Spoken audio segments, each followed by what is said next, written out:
بنورنا الدنيا وننشر في الفضاء أملا ونعلي عزم همتنا فمن طلب العلا سے پہلے بطور مقدمۃ العلم کے فلسفہ، سائنس اور علم ہیئت سے متعلق چند ضروری امور کی وضاحت کی گئی۔ اب ہم چلتے ہیں علم فلکیات کی طرف۔ جیسا کہ گزشتہ کل بتلایا گیا کہ فلکیات کا قدیم نام علم الہیئہ ہے، اس کو انگریزی میں ایسٹرونومی کہتے ہیں، اور اردو زبان میں اس کو فلکیات یا فلکیات جدیدہ کہا جاتا ہے۔ فلکیات کے امور اربعہ۔ سب سے پہلے اس کی تعریف، هو علم يعرف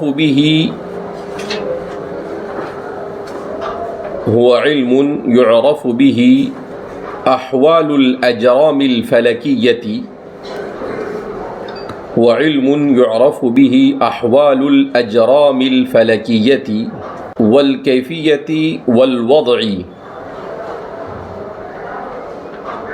والحركة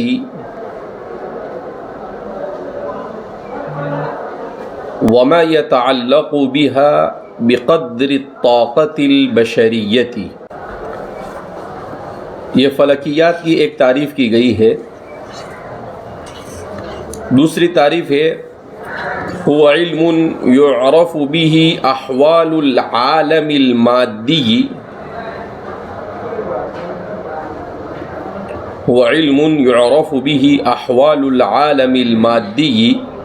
من المجرات، مجردات نہیں ہے، یہ مجرات ہے، دال زائد ہے،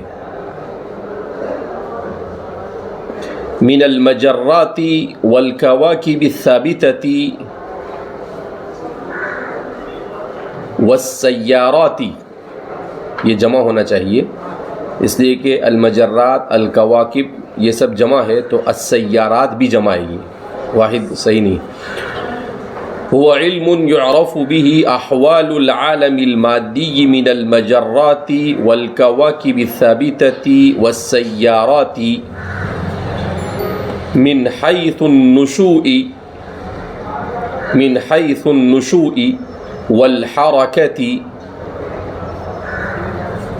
والأبعاد والأحجام والأوزان والكثافة والحرارة وغير ذلك۔ خلاصے کے طور پر اس کو اردو میں یوں کہہ سکتے ہیں کہ علم فلکیات وہ علم ہے جس کے ذریعے اجرام سماویہ کے حالات، اس کا مقام، اس کی جسامت، اس کی کثافت، اس کی کیفیت، اس کی حرکت، اس کی وضع، اس کی ساخت کے بارے میں معلومات حاصل کرنا طاقت بشری کے مطابق، جس کو اردو میں بعض حضرات نے شارٹ میں یہ کہہ دیا، کائنات کے مطالعے کا نام فلکیات ہے۔ کائنات کے مطالعے کا نام فلکیات ہے، لیکن کائنات کے مطالعے کا نام فلکیات سمجھ میں نہیں آتا ہے، اس لیے کہ فلکیات میں صرف اجرام سماویہ سے بحث کی جاتی ہے۔ کائنات کا مطالعہ یہ ایک بڑا علم، وسیع علم ہے، جس کا ایک جز فلکیات ہے۔ جس کا ایک جز کیا ہے؟ فلکیات. تو اس طرح سے فلکیات کے سلسلے میں یہ اس کی تعریف پیش کی گئی. اب یہ اجرام سماویہ، چونکہ اس کی متعدد صورتیں ہیں، جیسا کہ عربی کی تعریف میں لکھا المجرات الکواکب والسیارات. تو اب اجرام فلکیہ کس کو کہا جاتا ہے؟ نمبر 1 ستارہ. اس جرم سماوی کو کہتے ہیں جو بذات خود روشن ہوتا ہے. اس جرم سماوی کو کہتے ہیں جو بذات خود روشن ہوتا ہے. جیسے سورج، وہ اپنی روشنی کسی سے لیتا نہیں، اس کی روشنی ذاتی. نمبر 2 سیارہ. اس جرم سماوی کو کہا جاتا ہے جس کی روشنی کسی دوسرے ستارے سے مستفاد ہو. سیارہ اس جرم سماوی کو کہا جاتا ہے جس کی روشنی کسی دوسرے ستارے سے مستفاد ہو، جس کے ارد گرد وہ سیارہ گھومتا ہے. کیونکہ بہت سارا مطالعے کے بعد بتا رہا ہوں، اس لیے یہ صرف سامنے ایسے ہی رکھا ہے. اس میں جو کچھ کمی زیادتی ہے اس کو پور کر کر بتا رہا ہوں میں اپنے طور پر. تو ستارہ اور سیارہ، جیسے چاند کی جو روشنی ہے وہ ذاتی نہیں، وہ مستعار ہے. چاند روشنی دیتا ہے سورج سے چارجر ہو کر. چارجنگ اس کا کہاں سے ہوتا ہے؟ سورج سے.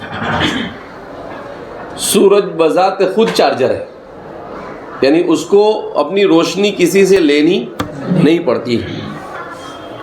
البتہ چاند جو ہے اس کو اپنی روشنی کس سے لینی پڑتی ہے؟ سورج سے. وہ دن بھر میں چارج ہوتا ہے اور رات میں روشنی پھینکتا ہے. دن بھر میں کیا ہوتا ہے؟ وہ چارج ہوتا ہے اور رات میں کیا کرتا ہے؟ روشنی پھینکتا ہے. یا یوں کہہ سکتے ہیں کہ ایک طرف سے چارج ہوتا ہے اور دوسری طرف کیا کرتا ہے؟ وہ روشنی دیتا ہے. اسی لیے آج سے 200-250 سال پہلے، جب تک کہ ابھی مجرات کا علم نہیں ہوا تھا، مجرات کا مطلب کہکشاں، تو جب تک کہ ابھی کہکشاں کی معرفت حاصل نہیں ہوئی تھی، وہاں تک کہ فلسفہ اور سائنس جدید یہ کہا کرتے تھے کہ سورج اصل ہے، مرکز ہے، اور باقی سب اس کے تابع ہیں. باقی سب اس کے کیا ہے؟ تابع. لیکن جب اب انہوں نے بڑے بڑے کیمرے بنائے اور سیٹلائٹ کے اندر میں کیمروں کو بھیجا اور سیٹلائٹ کے ذریعے سے دنیا کا جائزہ لیا، تو انہیں یہ سمجھ میں آیا کہ ایسا نہیں، سورج مرکز نہیں. پہلے ایسا سمجھا جاتا کہ سورج سب سے بڑا ہے اور اس کے ارد گرد دوسرے سب ستارے کیا ہو رہے ہیں؟ گردش کر رہے ہیں، سیارے گردش کر رہے ہیں. اب یہ سمجھ میں آئے کہ سورج بھی خود گردش کر رہا ہے. ایک زمانے تک یہ پتا تھا کہ سورج ٹھہرا ہوا ہے اور باقی سب اس کے آزو بازو میں گھوم رہے ہیں. اس سے پہلے زمانے میں یہ سمجھتے تھے کہ زمین ٹھہری ہوئی ہے، پھر پتہ چلا کہ زمین تو گھوم رہی. یہ جس زمین پر ہم بیٹھے ہیں یہ بڑی تیزی سے کیا ہوتی ہے؟ گھومتی ہے. یہ گھوم رہی. اب سوال پیدا ہو، گھومتی ہے پھر بھی گرتے کیوں نہیں ہم؟ تو اللہ نے اس کو ایسا بنایا ہے کہ جیسے اگر ہم چکڈول میں بیٹھتے ہیں، چکڈول سمجھتا ہے؟ وہ جو گھمانے والا جھولا ہوتا ہے، تو کبھی کیسا ہوتا ہے کہ وہ گھماتا ہے آپ کو، لیکن آپ گرتے ہیں. کیوں؟ اس لیے کہ وہ پورا اندر سے پیک ہوتا ہے، آپ کو باندھ کے رکھا جاتا ہے. تو کہتے ہیں کہ یہ جو زمین پر ہم رہتے ہیں، اس زمین پر بھی اوپر سے کور ہے. جو ہمیں نظر آتا نہیں. تو جیسے آدمی کسی جگہ پر اس طور پر بیٹھے کہ اس کو چاروں طرف سے گھیر لیا گیا ہو تو وہ گر سکتا نہیں، اسی طریقے سے زمین کو اس طرح سے کورڈ کیا گیا ہے کہ اس میں سے کوئی چیز گر سکتی نہیں. یعنی وہ کبھی کبھی سوچتے تھے آدمی کہ یار یہ بولے گھوم رہے تو گھوم رہا ہے تو گر رہا ہے کیوں نہیں، ہر چیز اپنی جگہ پر کیوں ہے، ایک سوال ہوتا تھا. تو یہ جب فلکیات پڑھنا شروع کیا میں نے تو اس میں ملا میرے کو کہ یہ اس لیے نہیں گرتا ہے کہ غیر محسوس طریقے سے اس کے اوپر ایسا کور لگا ہوا ہے کہ جس کی وجہ سے وہ کسی چیز کو گرنے دیتا نہیں، ورنہ یہ تو گول ہے اور یہ ایسا ہی گول کیا ہو رہا ہے، ایسا ہی گھوم رہا ہے. کچھ ویڈیو کے ذریعے سے ہم کیا کریں گے اس کو دیکھیں گے. بہرحال تو 10.5 کہنے کا مطلب یہ ہے کہ ستارہ ایک ہوتا ہے اور ایک ہوتا ہے سیارہ، دونوں میں فرق ہے. کائنات بڑی حیرت انگیز ہے، اس لیے کہتے ہیں کہ سائنس کے پاس 3 بڑے بڑے سوال کا کوئی جواب نہیں. کل پورا آرٹیکل پڑھا رات میں نے 3 بڑے بڑے سوال کا سائنس کے پاس اور فلسفے کے پاس نہ کوئی جواب آج تک بنا ہے اور نہ آئندہ کبھی بن سکے گا. ان میں سب سے پہلا سوال آغاز کائنات. اتفاق سے بخاری میں آج سبق وہی ہے میرا، تو اس لیے ادھر اس کا بھی مطالعہ چل رہا تھا.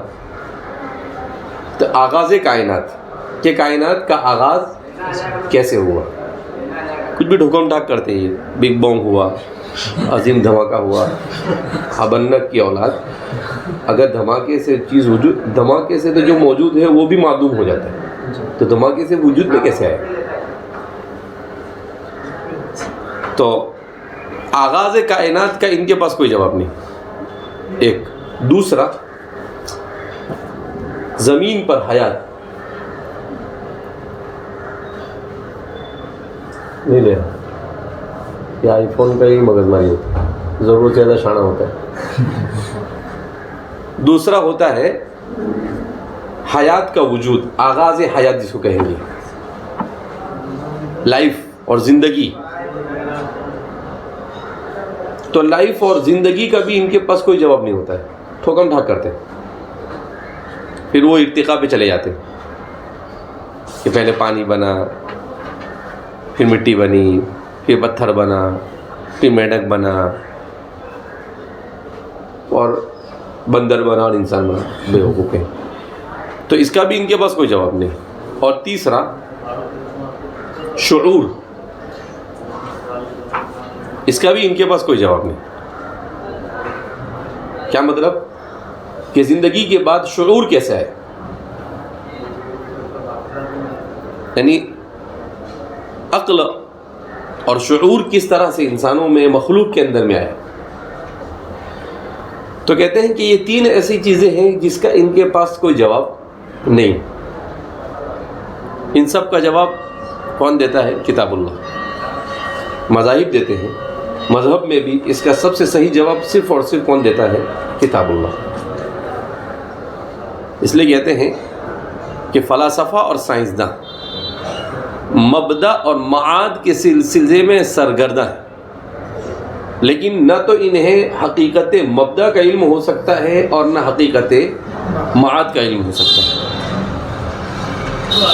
یہ تو وجود میں آنے کے سوال، معدوم ہونے کے بعد دوبارہ زندہ ہونے، یہ بھی ان کے موضوع سے باہر ہے. تو اب یہ جو دنیا ہے تو یہ علوم کونیہ جتنا تیزی کے ساتھ علوم کونیہ کے اوپر معلومات حاصل ہو رہی ہے، اتنا اللہ کی ذات کا سمجھنا آسان ہو رہا ہے. اللہ کی ذات کا سمجھنا کیا ہو رہا ہے؟ آسان ہو رہا ہے. کیوں؟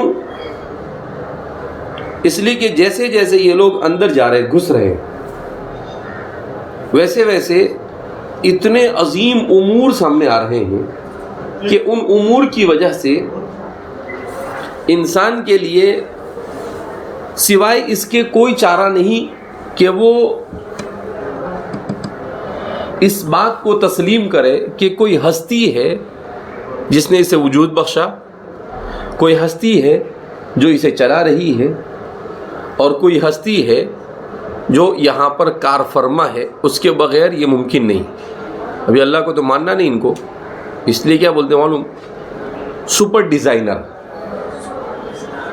کیا بولتے ہیں؟ کوئی سپر ڈیزائنر ہے. بہرحال بیان یہ کیا جا رہا تھا کہ ایک ہے کہکشاں، ایک ہے کہکشاں، دوسرا ہے ستارہ، تیسرا ہے سیارہ، چوتھا ہے دمدار ستارہ. عجیب عجیب نام بھی رکھے انہوں نے. اب یہ جو ساری چیزیں ہیں ان سب چیزوں کی تعریف ہم پڑھیں گے کہ یہ سب چیزیں کیا ہے. تو جیسا کہ آپ کو بتلایا گیا کہ ستارہ اور سیارہ، کہ کسے کہا جاتا ہے ستارہ اور کسے کہا جاتا ہے سیارہ. تو اجرا میں، فلکیہ میں ستارہ اور سیارہ، ان دونوں کو فرق کو جاننے کے بعد دمدار ستارہ، وہ جرم جو خود روشن ہوتا ہے، دمدار ستارہ وہ جرم جو خود روشن ہوتا ہے، لمبائی میں پھیلا ہوا ہوتا ہے، مرکز اور ایک دم پر مشتمل ہوتا ہے. شہاب ثاقب،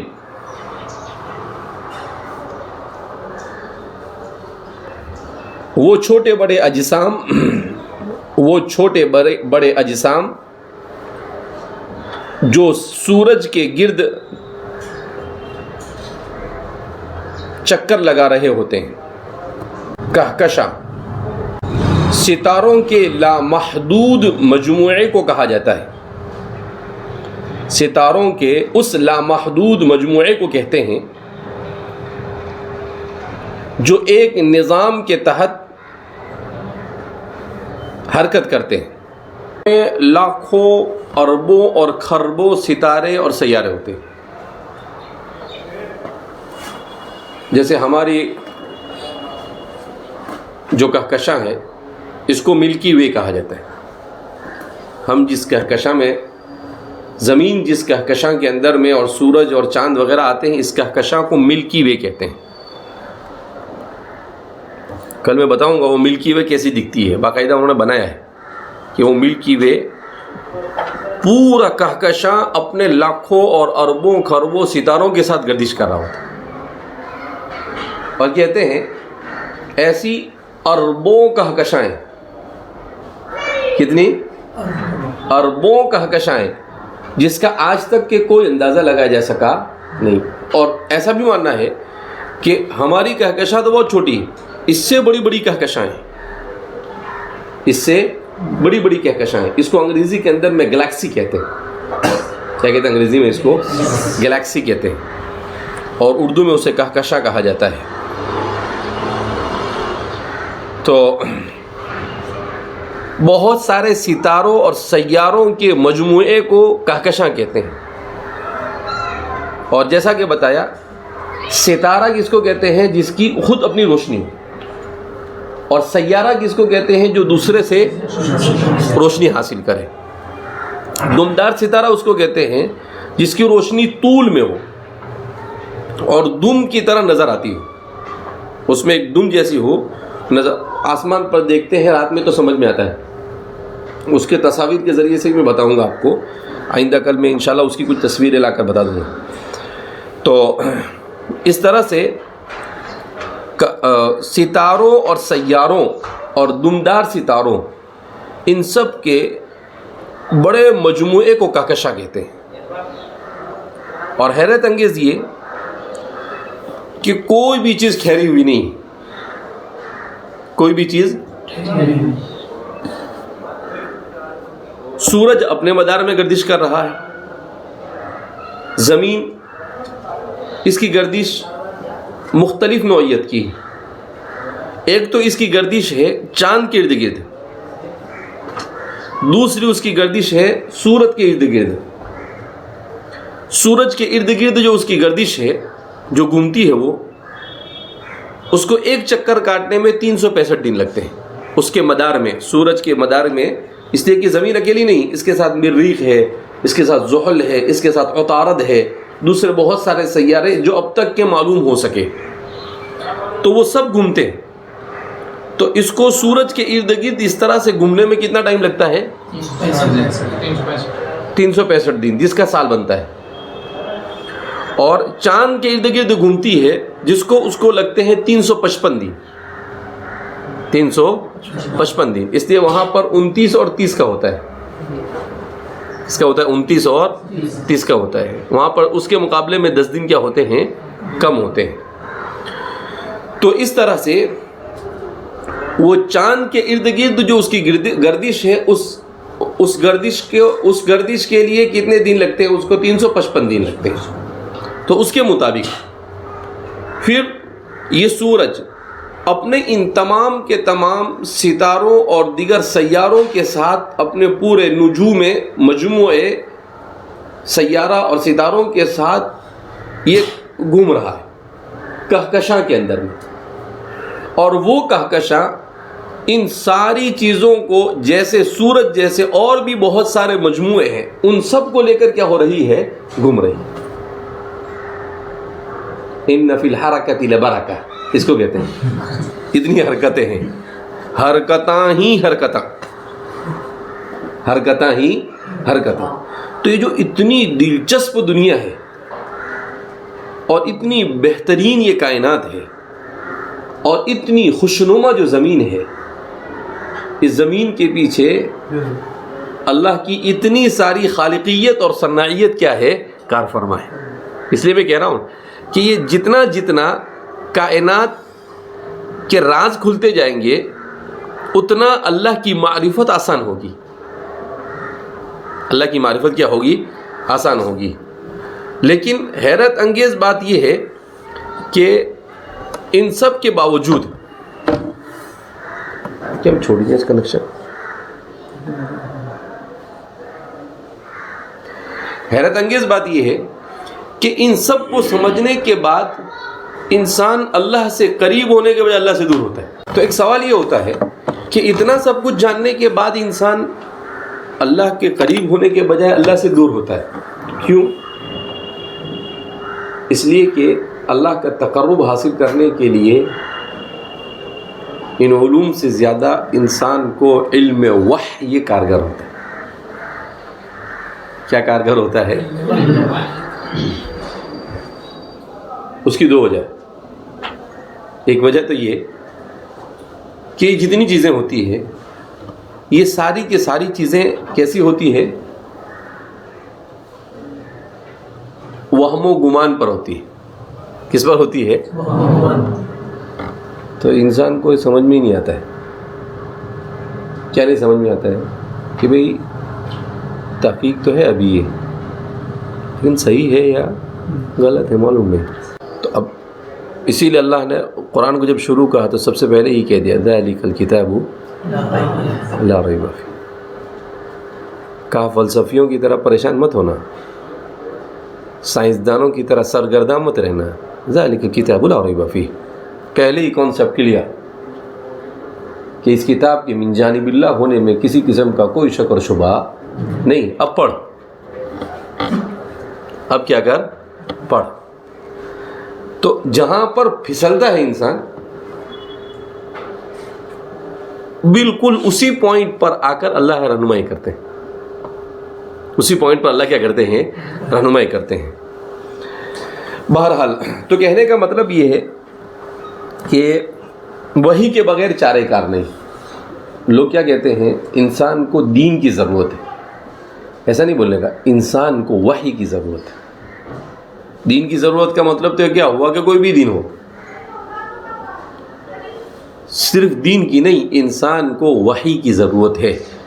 وحی کے بغیر نہ وہ دنیاوی زندگی ڈھنگ سے گزار سکتا ہے اور نہ آخرت کی کامیابی حاصل کر سکتا ہے. دونوں کا مدار کس پر ہے؟ وحی پر ہے. کس پر ہے؟ وحی پر ہے.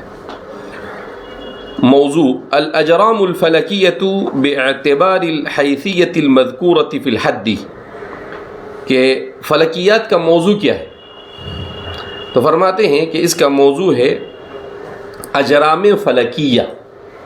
اجرام یعنی فلکیات سے متعلق جتنے بھی اجرام ہو سکتے ہیں وہ سب اس میں آ گئے. ستارے، سیارے، کہکشاں، وہکشاں، ٹہکشاں، جتنا بھی ہو سکتا ہے ان سب کے اوپر اجرام کا اطلاق ہوتا ہے. کیا اطلاق ہوتا ہے؟ اجرام کا. تو اجرام سے اس کے حقیقت، اس کے نشو، اس کی حرکت، اس کی پوزیشن، اس کا مقام، اس کی حیثیت، ان تمام حیثیت سے بحث کرنا یہ اس علم کا موضوع ہے. کہ بھئی وہ چاند کتنا بڑا ہے، سورج کتنا بڑا ہے، اس کا مدار کیا ہے، وہ کس طرح سے پورا کرتا ہے، رات دن کیسے آتے ہیں، ان سب چیزوں سے بحث کون کرتا ہے؟ علم فلکیہ. کون بحث کرتا ہے؟ علم فلکیہ. سورج میں حرارت کتنی ہے، اس کی تپش، اس کا ٹیمپریچر کتنا ہے، وہ کتنی مسافت پر ہے زمین سے، وہ کتنی مسافت پر ہے چاند سے، وہ کتنی مسافت پر ہے زحل سے. تو جتنی انسان کی حدود تک کی جتنی معلومات ہوئی ان تمام معلومات میں اب یہ ساری چیزیں اندازے سے ہوتی ہیں. یہ ساری چیزیں کیسے ہوتی ہے؟ اندازے سے ہوتی ہے. اس علم کی غرض و غایت معرفت احوال العالم الجسمانی، معرفت احوال العالم الجسمانی وجمیل نظام العلویات والسفلیات بقدر الاستطاعت. فلکیات کی غرض و غایت دنیا کے حالات سے جو انتہائی منظم انداز میں ہے بقدر استطاعت معرفت حاصل کرنا. تو یہ اس کی غرض و غایت ہے کہ ان چیزوں کے سلسلے میں جاننا. اسی لیے مشہور حکیم اور فلسفی سقراط نے عجیب بات کہی ہے، ان غایت علم الہیئۃ ان ترجع النفس الى مبدع العالم، کہ علم ہیئت کی غرض و غایت یہ ہے کہ انسان ان چیزوں کو جاننے کے بعد مبدع عالم کی طرف رجوع کرے، یعنی اللہ سے اپنے کنیکشن کو مضبوط کرے. سمجھ میں آئی بات؟ مبدع عالم یعنی جس نے اس کائنات کو بنایا ہے، حیرت انگیز طور پر کہا اس ذات سے رابطے کا مضبوط ہونا، اس کی طرف رجوع کا داعیہ پیدا ہونا، یہ اس علم کی غرض و غایت ہے. اسی لیے بعض حضرات نے کہا کہ فلکیات کی غرض و غایت میں دو طرح کی نوعیتیں ہیں، ایک مسلمان کے نزدیک اور غیر مسلم کے نزدیک. غیر مسلموں کے یہاں پر کائنات کے سربستہ رازوں سے پردہ اٹھانا اور روزمرہ کی زندگی میں اس سے فائدہ حاصل کرنا، یہ ان کا فلکیات کا مقصد ہے، غرض و غایت ہے. اوہو کتنا بھاری ہے، کیسا ہے، بس واہ واہ کر کے چھوڑ دیں. اور مسلمان کے یہاں پر کائنات کے سربستہ رازوں سے پردہ اٹھا کر خالق حقیقی کی معرفت حاصل کرنا، کہ اللہ کی محبت میں اضافہ ہونا چاہیے، اس کی عظمت اور اس کی قدرت کا اعتراف ہونا چاہیے کہ او ہو کیسا اللہ ہے. کہکشاں بنایا رے بھیا، سورج بنایا، چاند بنایا، زمین بنائی، اور عجیب اتنی کائنات میں ہماری زمین سے بڑے بڑے سیارے، ستارے اور پتہ نہیں کیا کیا ہے، مگر قابل حیات زندگی کے قابل صرف زمین. اس لیے فرماتے ہیں کہ ایسا نہیں ہے، ہمارے یہاں پر تو ان سب کو جان کر اللہ کی معرفت حاصل کر. مولانا موسیٰ خان روحانی بازی پاکستان کے بڑے زبردست اس فن کے ماہر گزرے ہیں، فلکیات جدیدہ کے ماہر مانا جاتا ہے ان کو، انتقال ہو گیا ان کا، بڑے صوفی بزرگ تھے۔ انہوں نے اس کا حکم بیان کیا ہے کہ اس علم کا حکم کیا ہے، فلکیات کا اور علم حیات کا۔ ظاہر النصوص الاسلامیتی من الآیات والاحادیث تدل على ان تحصیل هذا الفن من المستحسنات والمندوبات، کہ نصوص اسلامیہ سے اور احادیث اور آیات سے یہ پتہ چلتا ہے کہ اس کا سیکھنا مستحب اور مندوب ہے۔ آپ نے اپنی کتاب الہیئۃ الکبریٰ میں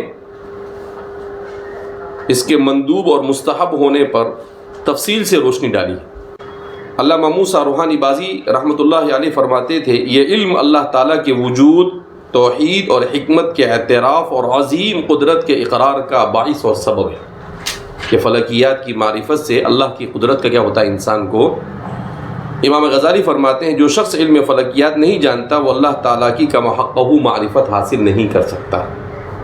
فلکیات کے جاننے سے اللہ کی معرفت میں انسان کو، یہ ہو گئے اس کے مبادیات۔ اب ہم جائیں گے آگے نظام شمسی۔